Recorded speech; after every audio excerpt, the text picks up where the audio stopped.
성경 말씀 함께 봅니다. 성경 말씀은 마태복음 14장입니다. 성경 말씀 마태복음 14장 13절에서부터 21절까지의 말씀입니다. 성경 말씀 마태복음 14장 13절에서부터 21절까지의 말씀입니다. 제가 봉독해 드립니다. 예수께서 들으시고 배를 타고 떠나사 따로 빈들에 가시니 무리가 듣고 여러 고을로부터 걸어서 따라간지라. 예수께서 나오사 큰 무리를 보시고 불쌍히 여기사 그 중에 있는 병자를 고쳐 주시니라. 저녁이 되매 제자들이 나와 이르되 이곳은 빈들이요 때도 이미 저물었으니 무리를 보내어 마을에 들어가 먹을 것을 사 먹게 하소서.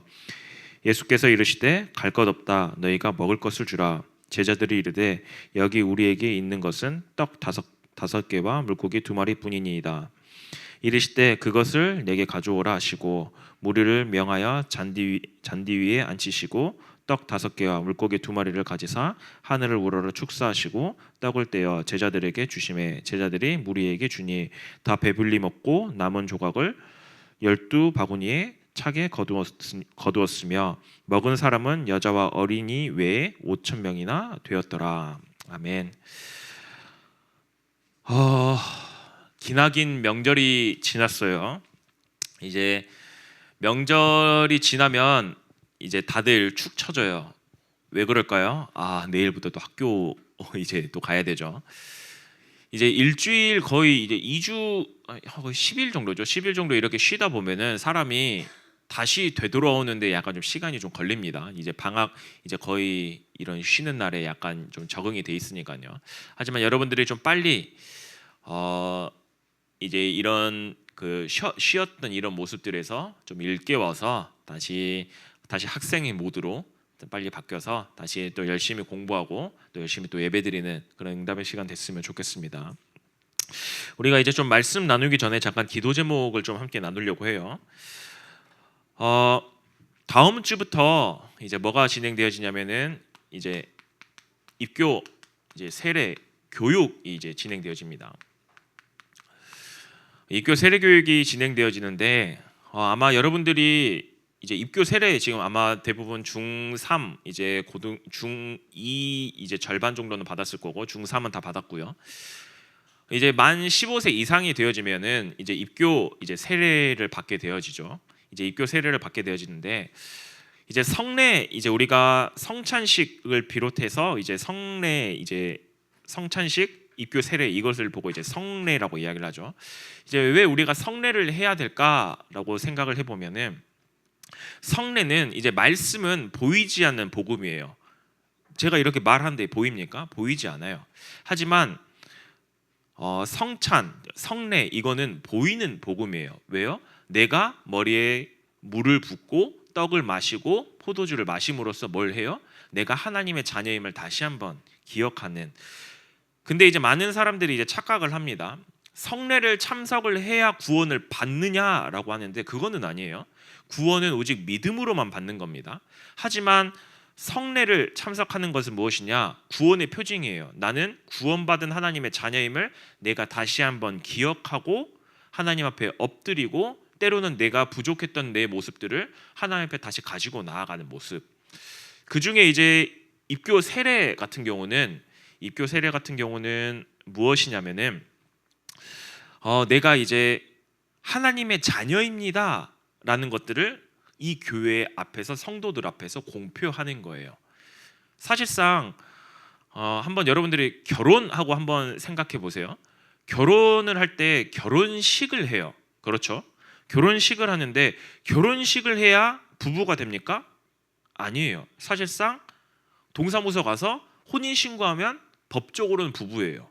하지만 결혼식을 한다라는 건 무엇입니까? 우리 둘이가 온 내 지인들과 모든 사람들 앞에서 우리 둘이가 부부임을 공표하는 거예요. 공표하는 거예요. 세례도 마찬가지입니다. 그냥 단순하게 내가 그냥 1대1로 그냥 하나님 나 알아요. 이거를 더욱더 뛰어넘어서 뭐예요? 이 교회의 성도들 앞에서 나는 하나님의 자녀입니다. 하나님의 백성입니다. 그거를 선포하는 게 입교 세례예요. 특히 입교는 유아 세례 받는 아이들이죠. 아마 대부분 이제 청소년 시기 때 이제 입교 세례를 받는 친구들은 대부분 입교를 받을 건데요. 어렸을 때 부모님의 신앙으로 이제 유아 세례를 받았어요. 세례는 단 한 번뿐입니다. 유아 세례를 받았기 때문에 더 이상 세례는 없어요. 필요하지 않아요. 그래서 하지만 입교를 한다는 건 뭐예요? 내가 이제 부모의 신앙이 아니라 아예 1살, 2살짜리 아이가 내가 하나님을 믿습니다 이렇게 이야기는 하진 않잖아요. 부모의 신앙으로 고백한 거거든요. 입교세를 받는, 유아세를 받는 거거든요. 그래서 입교를 통해서 나는 이제 하나님의 자녀입니다. 내 입으로 내가 고백을 하며 이 공교회 앞에서 선포하는 거예요. 그러면서 나는 이제 저희는 예일교회죠. 예일교회 공적인 성도입니다라는 것을 선포하는 시간이 바로 입교 세례 시간입니다. 그렇기 때문에 여러분들이 그냥 입교 세례 교육 받는 거 그냥 가볍게 여기시면 안 돼요. 그냥 가볍게 여기시면 안 돼요. 왜요? 내가 온 성도들 앞에서 난 하나님의 자녀입니다 선포하는 거예요. 그리고 나는 이 예일교회 공적인 성도입니다 라고 공식적으로 선포하는 시간이에요. 입교 세례 받는 친구들도 기억하세요. 가볍게 여기시면 안 돼요. 그렇기 때문에 입교 세례가 굉장히 중요해요. 그리고 나서 입교 세례 이후에 뭐가 있어요? 이제 성찬식이 있죠. 네, 이제 처음으로 이제 여러분들이 이제 빵과 포도주를 이제 교회에서 이거를 먹어보게 되어지는 이 시간이죠. 하지만 이것들을 통해서 뭐예요? 진짜 구원의 감격과 감사. 그래, 떡을 먹으면서 그래 나를 위해서 죽으신 이 예수님의 피와 살 이거를 기억하면서 내가 다시 한번 구원의 감격과 감사를 하면서 어떻게 해요? 나의 믿음을 더욱더 강화시키는 중요한 이제 성례식들이 있습니다. 그렇기 때문에 여러분들 진짜 기도하면서 특별히 참석하는 우리 친구들 6명에서 7명이에요. 중학교 2학년 친구들인데 진짜 많이 기도해 주셨으면 좋겠어요. 그리고 또 한 가지는 이번 주 토요일 날 이제 리비전 훈련이 또 진행되어지죠. 근데 이제 리비전 훈련에서 여러분들이 제일 좋아하는 이제 단어인데요. 성경적 빼고요. 여러분들 이제 연애를 좋아하죠. 성경적 연애에 대해서 이제 우리가 함께 외부 강사를 불러서 강의를 하게 되어집니다. 이제 세상에서는 수많은 이제 연애 코칭을 많이 해요. 연애하려면 이렇게 해야 돼, 저렇게 해야 돼. 연애하려면 이거를 봐야 돼, 저걸 봐야 돼. 근데 우리의 관점은 뭐예요? 네, 성경적 관점으로 바라보는 거예요. 우리가 어떻게 하면 하나님이 원하시는 올바른 연애를 할 수 있을까? 이런 것들을 가이드라인을 제시해 주는 겁니다.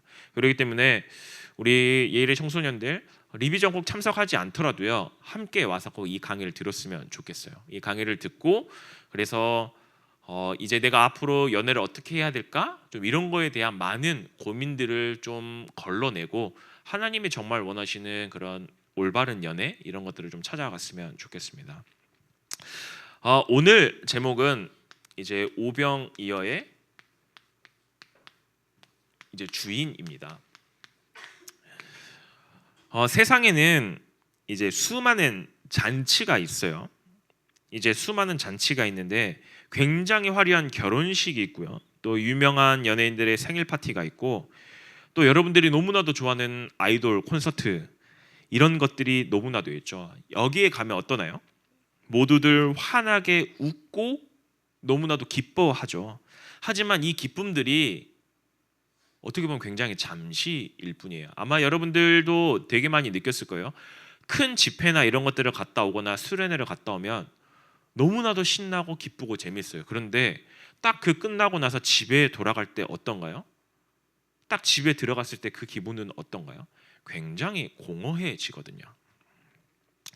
예전에 한 프로그램에서 이제 지드래곤이 이제 이렇게 이야기를 합니다.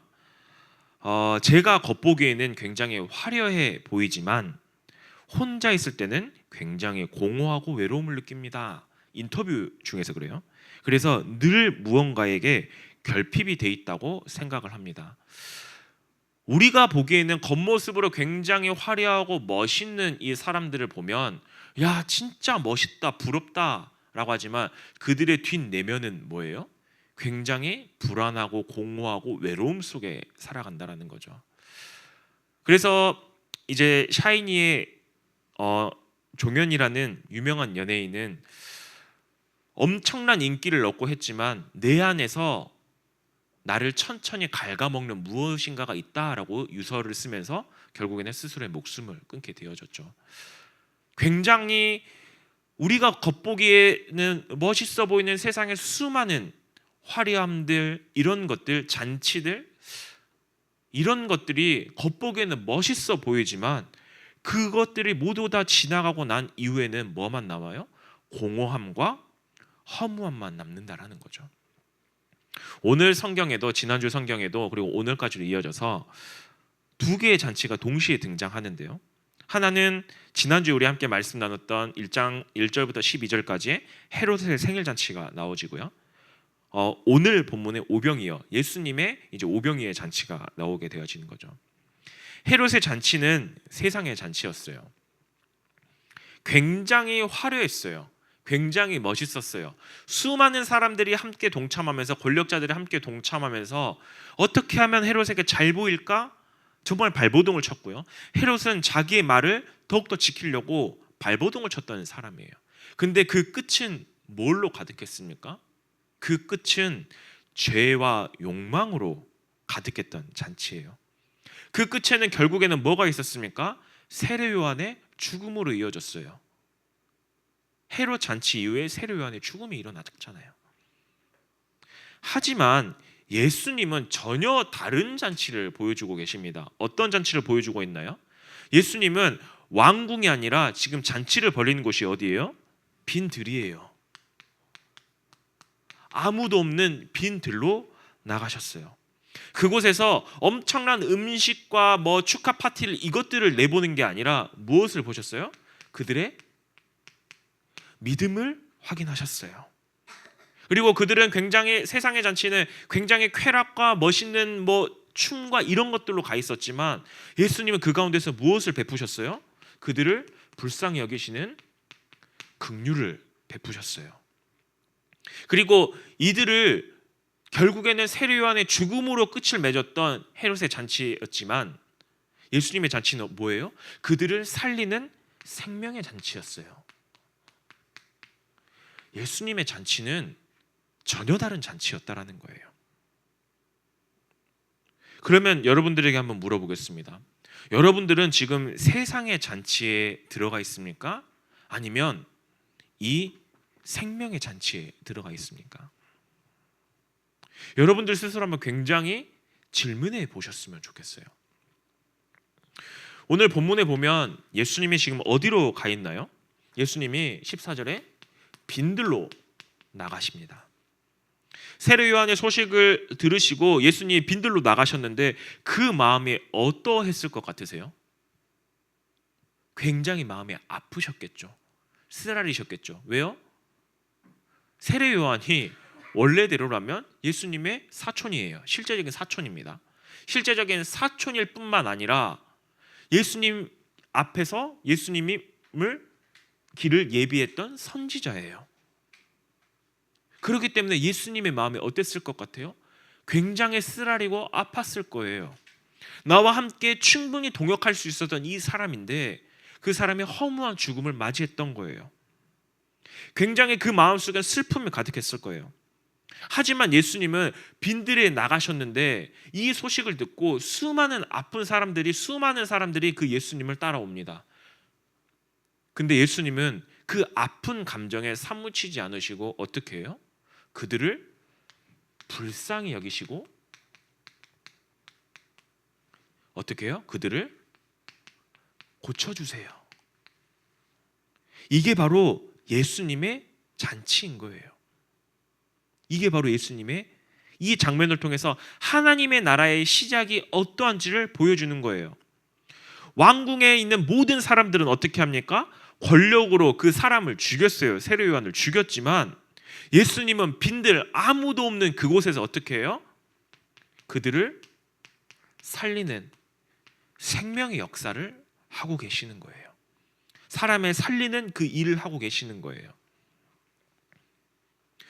그래서 많은 사람들이 예수님을 찾아와서 오늘 이제 21절에 보면은 어린아이와 여자를 제외하고 5,000명이나 먹였대요. 그러면은 거의 2만 명이나 가까이 되는 이 정도의 사람이거든요.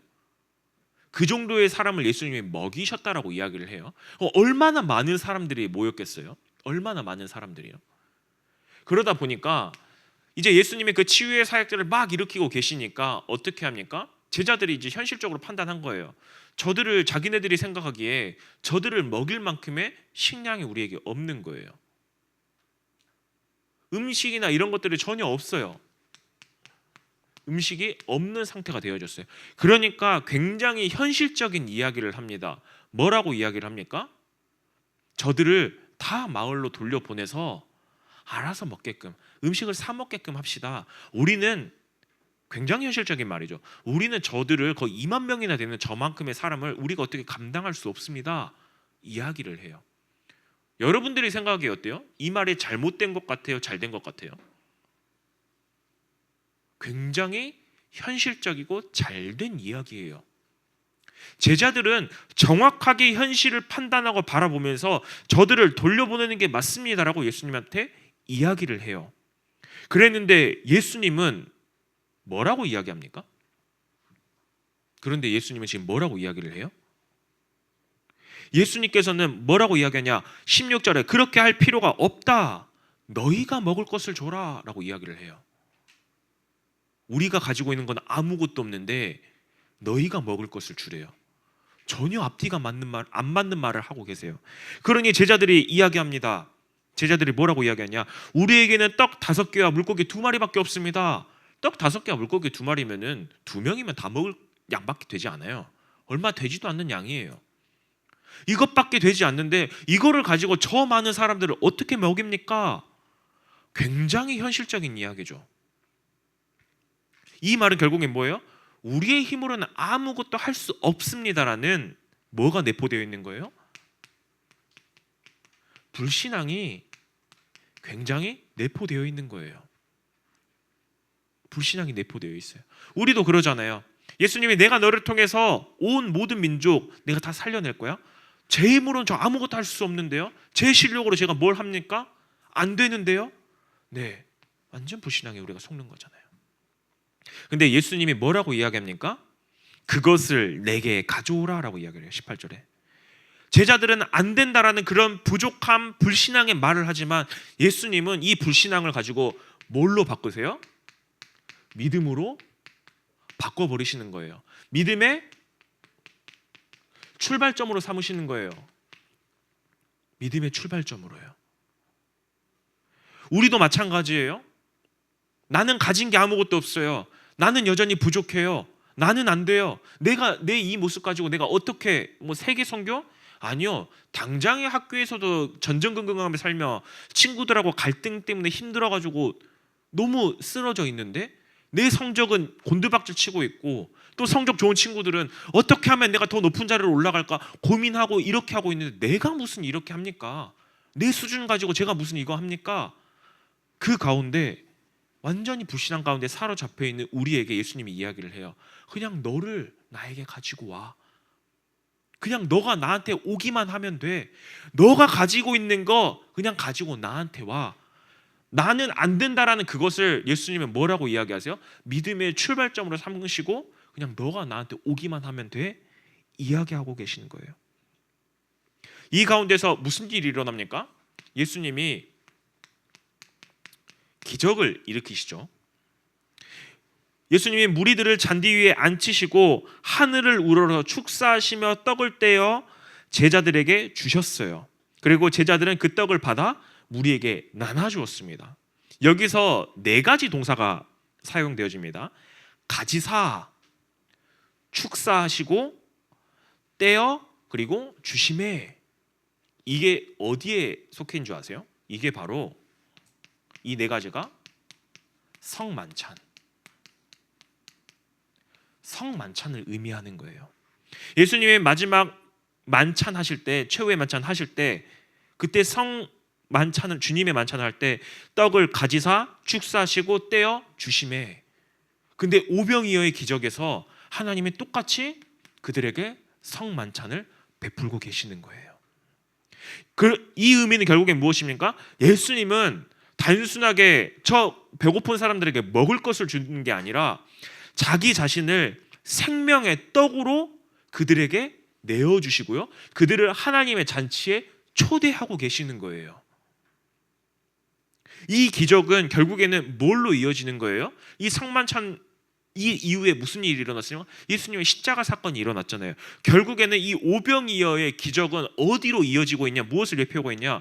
예수님의 십자가 사건하고 이어져 가고 있는 거예요. 무리들이 이 음식을 먹고 어떻게 되어졌습니까? 다 배불리 먹고도 남았어요. 오히려 12광주리가 남았어요. 그래서 어떤 학자들은 이 12광주리를 새 예루살렘, 새 이스라엘 백성이라고 이야기하면서 온 공동체, 하나님을 믿는 온 공동체라고 이야기를 해요. 그만큼 가득 찼다라고 이야기를 해요. 어떤 학자들은 그렇게 이야기를 합니다. 근데 핵심은 무엇이냐? 예수님은 단순하게 그들의 배고픔을 채우신 것이 아니라 하나님 나라의 잔치에 우리들을 어떻게 해요? 초대하신 거예요. 생명의 잔치를 열어주신 거예요. 이게 바로 오병이어의 기적이었던 거예요. 그냥 단순하게 예수님이 떡 5개와 물고기 2마리로 사람을 먹이셨대, 이거를 더욱더 뛰어넘어서 뭐예요? 예수님의 십자가 사건을 예표하시면서 내가 너희들을 하나님 나라의 잔치에 내가 초대할 거야. 어떻게 해요? 어떻게 초대를 해요? 너희들이 빈들 가운데 있는 것 같아? 부족해 보이는 그 가운데 있는 것 같아? 그냥 너희 자신이 나에게 나오면 그거 하나만 하면 돼 라고 이야기를 하고 계시는 거예요.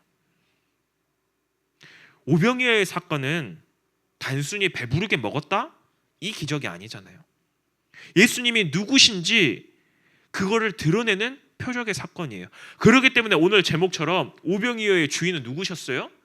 네, 예수님이셨어요. 왜요? 내가 앞으로 너희들을 생명의 떡으로 너희들을 하나님 잔치에 초대할 건데 십자가 사건을 예표하는 거였잖아요. 단지 빵을 나눠주신 분이 아니라 자기 자신을 생명의 떡으로 내어주신 분이시잖아요. 예수님은 자신의 몸을 떡처럼 찢기고 자신의 피를 포도주처럼 쏟으심으로써 어떻게 해요? 죄 가운데서 영원히 죽을 수밖에 없는 우리를 구원하셨어요. 그리고 영원한 생명을 우리 가운데 주셨어요. 따라서 오병이어의 잔치는 단순하게 먹고 마시는 잔치가 아니라 결국엔 뭐예요? 예수님의 생명을 우리 가운데 나눠주신 구속의 잔치라는 거예요. 구속의 잔치예요. 여러분들을 하나님 나라로, 하나님의 백성으로 부르시는 그 잔치라는 거예요. 세상의 잔치는 앞에서 이야기했죠. 세상의 잔치는 욕망으로 시작되어져서 허무함으로 끝나지만 예수님의 잔치는요, 십자가의 희생으로 시작되어져서 영원한 생명과 기쁨으로 나눠지는 것, 그게 바로 예수님의 잔치인 거예요. 이 말씀은 오늘날 우리에게도 동일하게 적용되어져요. 여러분들 인생 가운데도 오늘 예수님이 어디로 나가셨어요? 빈들로 나가셨잖아요. 빈들과도 같은 인생이 있을 수도 있어요. 빈들은 다른 말로 광야와 같은 인생이거든요. 답 없는 인생일 수도 있어요. 아무것도 할 수 없을 만큼 좌절하고 쓰러지고 낙심되어지는 그 무능의 자리가 될 수도 있고요. 마음이 메말라서 전혀 하나님을 보지도 못하고 소망이 없이 그냥 현실에 부딪혀서 쓰러지고 넘어져 있는 그런 자리 뿐만 아니라 하나님과의 관계가 완전히 끊어지고 답이 없는 그런 자리, 영적으로 너무나도 배고파서 무능력 가운데 영적으로 완전히 쓰러져 있는 그 자리가 될 수도 있어요. 여러분들이 그런 가운데 갈 수도 있어요. 근데 그곳에서 지금 예수님이 어떤 잔치를 벌이시는 거예요? 생명의 떡 대신 예수님이 찾아와서 그곳에서 말씀하세요. 뭐라고 이야기해요? 그것을 내게 가져오라. 여러분들에게 이야기하고 계세요. 그냥 너희 스스로 나에게 오면 돼. 부족한 거 내가 다 알아. 그냥 오기만 하면 돼. 예수님은 여러분들에게 뭐 10억을 갖고 와라, 100억을 갖고 와라 이런 얘기하지 않으세요? 여러분들 100억 모으기가 얼마나 힘든 줄 아세요? 100억 모으기가 100억을 모으려면 1년에 100만 원씩을 모으잖아요. 그러면은 1년이란다. 달에 100만 원씩을 저축을 하잖아요. 달에 100만 원씩 저축을 하면은 1년이면 얼마예요? 1200만 원이에요. 자, 1200만 원을 한 9년, 10년 정도 모아야 1억이 돼요. 자, 그럼 10년 정도 1억이면은 100억을 모으려면 얼마나 걸려요? 네, 상상이 안 되죠. 하나님이 여러분들에게 100억을 가지고 오라고 그랬습니까? 하나님이 여러분들에게 하버드 학위증을 가지고 오라고 그랬어요? 아니요. 그냥 그것을 내게 가져오라. 하나님은 여러분들에게 요구하시는 건 딱 하나예요. 너희의 있는 것을 그냥 가지고 오면 돼. 그 말은 뭐예요?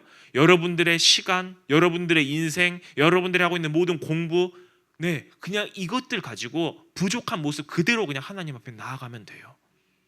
그러면 하나님의 손에 내 모든 인생을 맡길 때 뭐가 시작되어져요?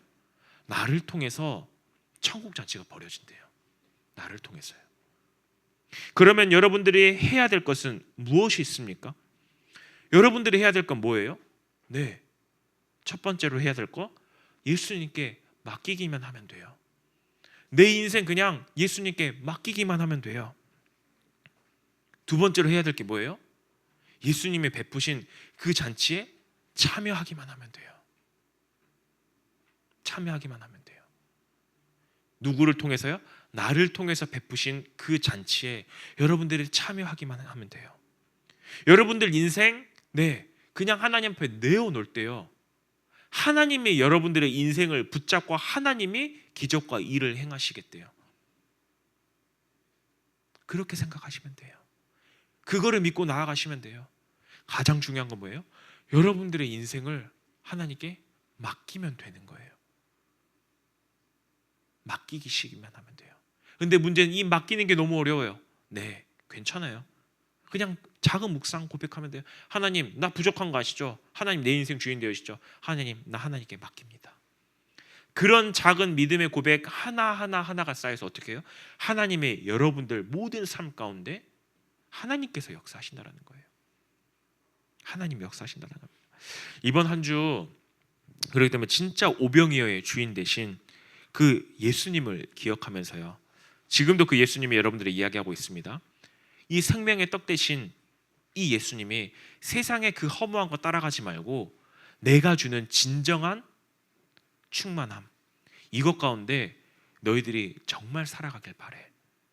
정말 이 오병이어의 주인 되신 이 주님을 기억하며 이번 한 주간도 정말 하나님 앞에 더욱더 나아가 쓰임받는 우리 예일의 청소년들 되길 바라겠습니다. 우리 함께 합심으로 기도하겠습니다.